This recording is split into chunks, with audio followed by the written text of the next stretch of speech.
Welcome to Sound and Fury. I am Eric Wilfred Watson. And I'm Hugh Frank. My wife and I recently took up pool. I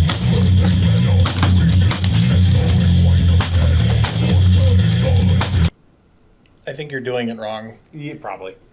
So recently I had the pleasure of watching Star Trek Day, which was September 8th.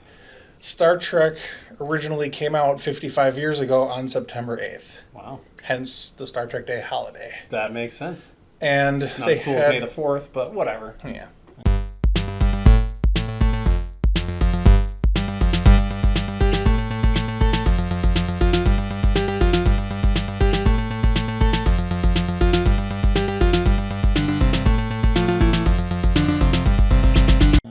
But they had a live stream event on Paramount Plus where they had different panels. It was sort of like a virtual Star Trek convention. Cool. Where they had people talk about all the classic series. Nothing really new was established there, but it was fun to see some cast members revisit the good old days of, what have you. And then we got into the newer shows, and a lot of news broke about upcoming Star Trek stuff. And as sort of a casual fan that kind of likes Star Trek a little bit, I kind of like it. It's not bad. It's like saying the sun's kind of hot and bright. I sort of have a reputation for being a Star Trek fan, so... He's got street cred, yo. Once I stopped giggling with happiness, I took some notes and I have a few I observations. don't think he's stopped yet. So one big piece of news that I am happy about is in our previous video where we talk about outdated technology, I mentioned a director's cut of Star Trek the Motion Picture that only exists on standard definition. They are revamping it to 4K with updated CGI, so I am very happy about that. Cool. And they had a little snippet of what the updated CGI looked like, what the cleanup looks like. This is the original, like the V'ger one? Yes. Okay. V'ger requires the information. Yeah, there's the theatrical version, and then there's the version that came out on DVD and Blu-ray and what have you, but they had a director's cut of what Robert Weiss wanted to do with the movie, but didn't really have the opportunity to, and that's a better, in my opinion, version of the film, a better edit. And that will be out on Blu-ray at some point, and I'm happy about that. News about Star Trek Discovery, we didn't learn much about that, other than it does have an actual premiere date. It comes out Thursday, November 18th. Season 4? Season 4. 4. Cool. Which, yay. Yay. I need to catch up. I've seen through end of season 2. Yeah. There's a couple things I don't like about the first season of Discovery, and there's a few criticisms here and there, but the third season was, in my opinion, excellent. And I'm really happy about season 4. Or at least I'm hoping I will be happy. I'm happy it exists. Yeah.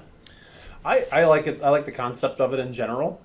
It's not an Enterprise. Yes, and that is true. Not in the timeline of, basically Kirk and Spock and Picard and all those folks. It's the one that, isn't. Yes, it is. Well, not anymore. It's in your prime timeline. Well, I mean the time of. Like prequel. Yeah. Gotcha. Yeah, it's not like. It's not in the J.J. Abrams universe, theoretically. Well, I mean, it's not like this. Anyway, whatever. It's not like that. Like there's one bit of like 80 years where all the other Star Treks take place. Gotcha. And this isn't in that. That is true. So yeah. They showed a mid-season trailer for Star Trek Lower Decks, which I'm less than overly joyed about because the season's already on. I don't really want to watch trailers for a show that's already being aired. I'd just rather watch the episodes as they come. But it teased the Mirror Universe and a few other things that looked interesting, but I'd rather just watch those episodes as they come. Gotcha. So you don't want it to tease you just want it to come. Yeah. Okay. Well. Language. That's what she said. The real news comes in the upcoming shows, a brand new show called Star Trek Prodigy. Ooh. Which is... I'm the Firestarter, the wicked Firestarter.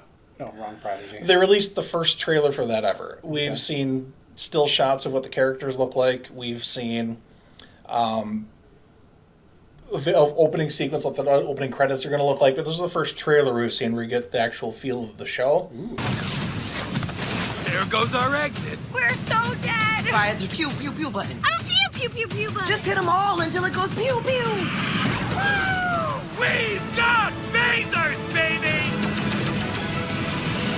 It's an animated CGI show aimed at kids, but not real little kids. It looks like it has, it's a young teenager audience. Like the Star Wars Rebels. Yeah, that kind of thing. Okay. The tagline or the basic premise is 6 outcasts know nothing about the ship they have commandeered. How did a ship get inside here? The more important question, how do we get it out? Join us. You always wanted to see the stars. But anyway, they find a derelict ship, and 6 people that know nothing about Starfleet board the ship, and it looks really interesting. It looks like it have humor, and it looks like it's a good show. And you'll be very happy to know that on the ship, there is a holographic Janeway as a training tool, voiced by Kate Mulgrew. And I know how much you love Star Trek Voyager, and you'll be delighted to know about that connection. I've seen my share of wayward crews, and I can tell you this. You've got potential.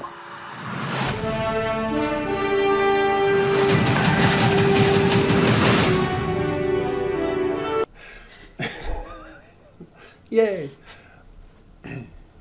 I'm sure that's perfectly fine. I just disagree with her decision that started the whole Voyager show. And so I... Well, so did half the crew on her ship, so... Well, yeah, there we go. So I'm on that team. I'm on pro stay home team or go back home team. But anyway, yeah. It's a cartoon, so by federal law it has to be half hour long. That's what cartoons are, apparently. But they're going to break the law, and the first episode's actually an hour. Breaking the law. So the first episode, full hour, and then half-hour episodes thereafter. Okay. That will premiere October 28th. So October 28th for Star Trek Prodigy, November 18th for Star Trek Discovery. Okay. So there's going to be a lot of Star Trek. And we'll bring it all to you. Yes. In exhausting detail.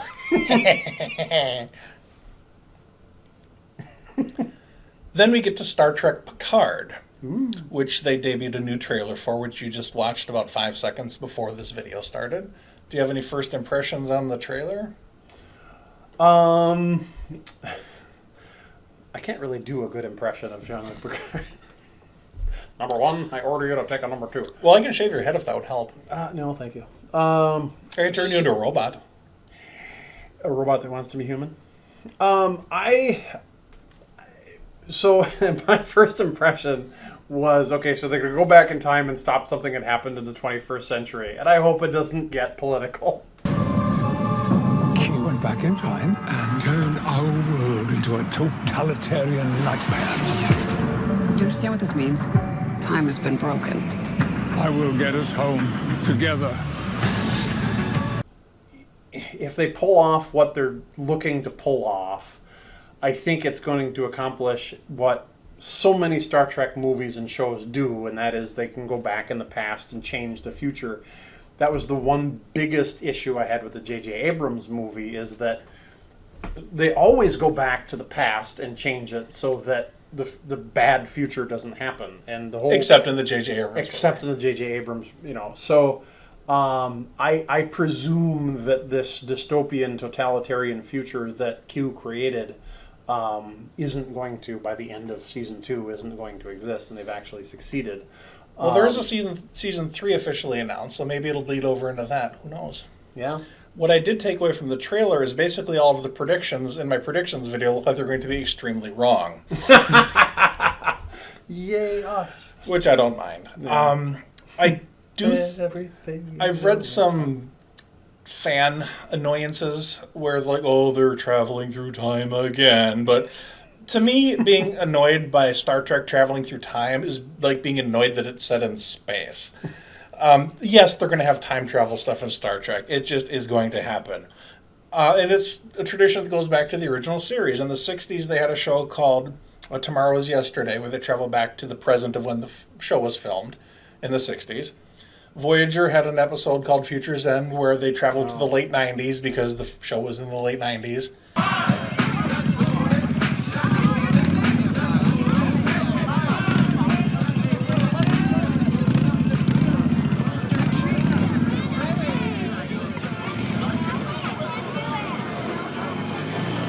We could have worn our Starfleet uniforms. I doubt if anyone would have noticed. Enterprise did it. They went to like 2004 when it was filmed in 2004. Sunday at the Tri-City Speedway. An all-star lineup of all your favorite monster bands. Have you ever operated a vehicle from this period? I can pilot a starship. Star Trek 4 went Yes. back to the 80s Exactly. Hello, computer. with the nuclear vessels. And this one's doing the same thing. They're sending back to the present. So Yeah, I guess it works. That's supposed to Back to the Future. Well, then they go Back to the Future after. And they repeat the gag of them not knowing how to drive the car. They did that in Star Trek Enterprise. But I am happy that they're doing that. Yeah. And Q, I have always loved his character. John Delancey is one of those actors where I could just listen to him talk about anything.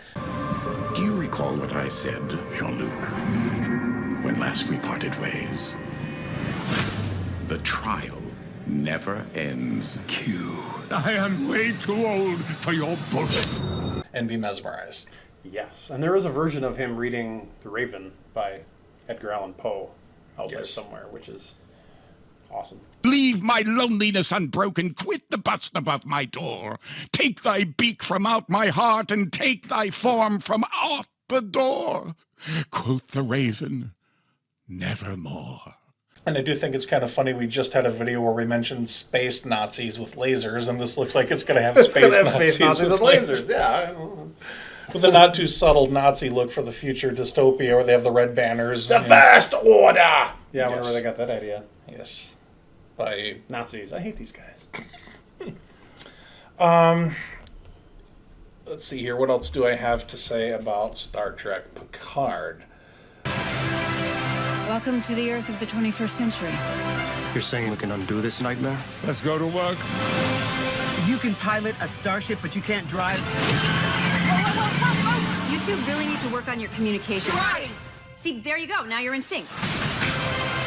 Another time travel episode that this is somewhat reminiscent of is City on the Edge of Forever, which is in the original series. They don't travel back to their own time. It's not like the 60s. They actually travel back to pre-World War II. In the original script, they accidentally save a woman's life who would have prevented America from entering World War II, a peace activist. Whoopsie. And Hitler won, and then they go back and the Nazis are basically Starfleet. That didn't all get filmed, but that was the original concept. Wow. Where it looks Back like to space Nazis. they kind of do this here, where whoever knows what that little change is going to be, where Fan knows. oh snap! Oh. But that will come out in February of 2022. So again, they're cranking these things out pretty quick. November, October, and February for new Star Treks. Wow. Can't say I am unhappy about that, because I am happy about that. That's cool. Then we get to what I am the most excited about. Ooh. Star Trek Strange New Worlds. Ooh. I like Picard, but I like Discovery, but I'm a little tired of the season-long story arcs. One of the appeals of Star Trek is the ability to just pop in an episode, watch it, some random show. Okay. Just kill 45 minutes. I'll watch season 3, episode 4, or whatever of Right. X season. Which is how, up until they started this various streaming stuff, that's how all the Star Treks were, right?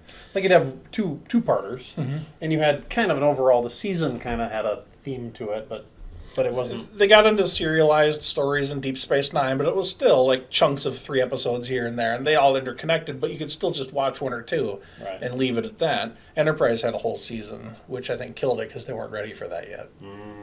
Was before streaming. You are not ready.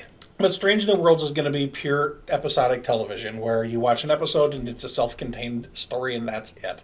They'll have some character arcs that go multiple episodes, but you can just watch one episode, get the full complete story, and then they move on to the next episode next week. And I'm really excited about that coming back to Star Trek. Cool. And they announced some of the characters.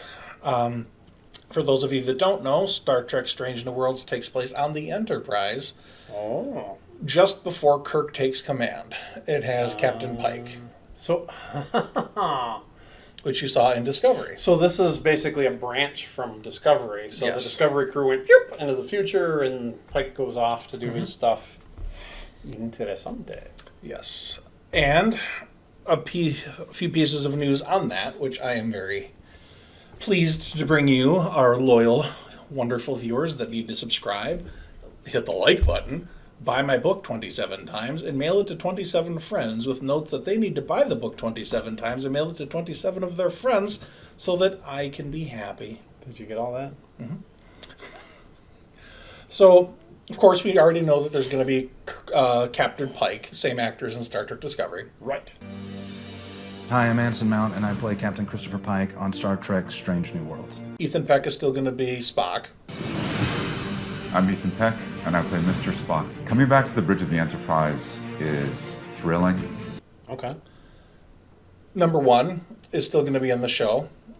In the original series, the original pilot was played by Majel Barrett. Right. And they recast her for this for obvious reasons. I'm Rebecca ROMIJN, and I play Una, also known as Number One. The character was originated by Majel Barrett Roddenberry in the original pilot of the original series. What's interesting is on the show they actually have a different actress who's going to play Nurse Chapel, who is also played by Majel Barrett. My name is Jess Bush, and I am delighted to announce that I will be playing Nurse Christine Chapel. I feel extremely honored. And somebody else entirely played the computer, which was also played by Majel Barrett. So if those two characters have a conversation with each other, it's going to be a lot like when Lwaxana Troi spoke to the computer. Yeah. But Nurse Chapel will be back, which is interesting. They have a new actress playing Cadet Uhura. Hi, my name is Celia Rose Gooding, and I am thrilled and honored to say that I will be playing Cadet Nyota Uhura. I am so excited to be stepping into this legacy. Which will be the third person to play that character. I'm excited about that. It looks like a good casting choice, although Uhura has a buzz cut in the show, which I'm not sold on that concept, but whatever, it's a few years. Maybe Spock had a beard, he shaved it, she shaved her head, it grows back, whatever. Yeah. Then they have a new character named Hemmer, Hemmer, who is an Anir. And if you are not familiar, that is basically a blind, pale Andorian. They're opposite of an Afar. Yes. Afar. Anir? Afar! Anir? Afar! And that's why you subscribe to this channel, because where else would you see this? Oh, wait, no, that wasn't Grover, that was Yoda. Anyway. But in Star Trek Enterprise, they have a few episodes where they talk about the Anir, which are basically a subset of Andorians that have extremely powerful psychic abilities. Those are the blue people with the... Yes. Hello, my name is Bruce Horak, and I'm thrilled to announce that I will be playing the character of Hemmer. I'm welling up with emotion as I say it. The actor they got to play Hemmer is actually blind. Huh. Almost, anyway. Completely blind in one eye and like 90% vision loss on the other. So a blind guy is playing a blind guy, which I find interesting. That makes sense. We'll see how that comes out. That makes sense. I mean, yeah. Otherwise, it's just extreme acting, and he's gonna. Unfortunately, they couldn't find an actual alien to play the part, but that's the only misstep I've found so far. Yeah. They didn't get MC Hammer to do it. Yeah. I knew you were gonna make that joke. There's a new character called Erica Ortegas, but don't know anything about her. Other than she's a character that will exist, so I can't really say too much. Cool. My name is Melissa Navia, and I'm super excited to announce that I will be playing Lieutenant Erica Ortegas on Star Trek Strange New Worlds. They will have Dr. Mbenga. I'm Babs Alusimoko. I will be playing Dr. Mbenga. I'm ecstatic. Okay. Who was in the original series in like 2 different episodes.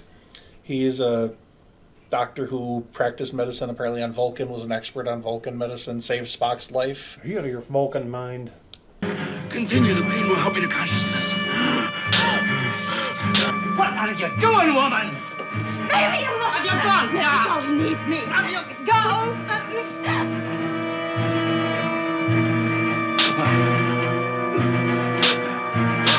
Get a hold of yourself. Doctor, you're one on the phone. Everything's gonna be all right. Please. Sister, please, I'll handle this. I'm trying to get out of this. Now, what I find interesting about that is in the Star Trek original series, Mbenga was subordinate to Dr. McCoy. Now it's looking like he's going to be the chief medical officer.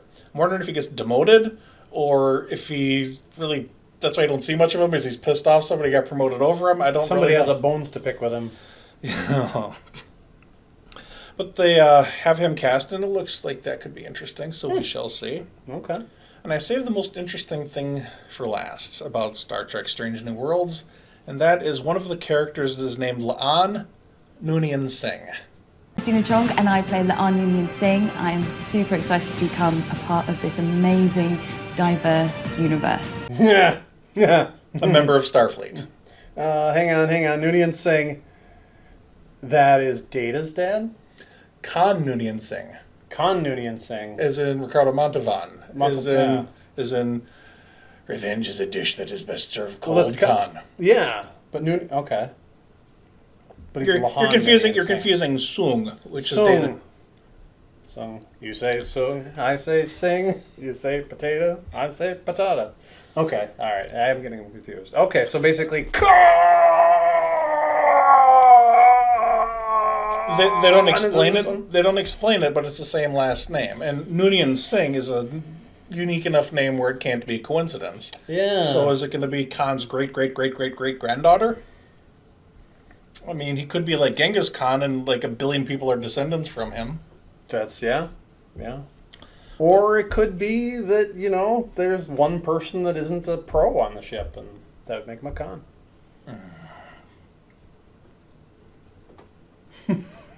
It's all true.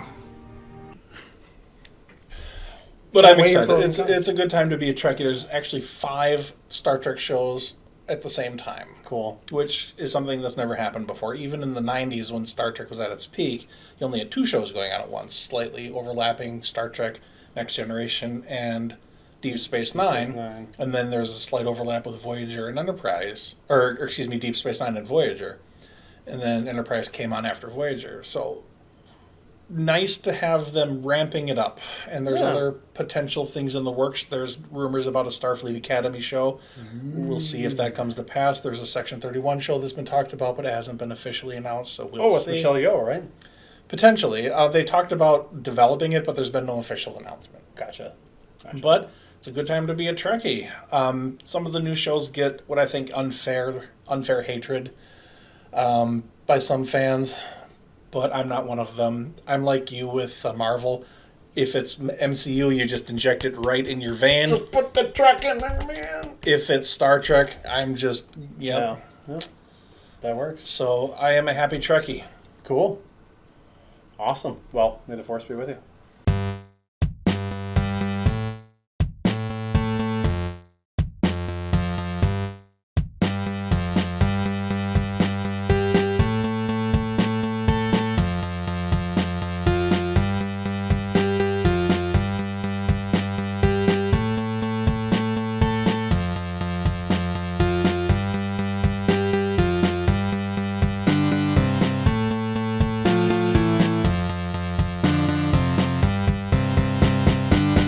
I just want to tell you both good luck. We're all counting on you.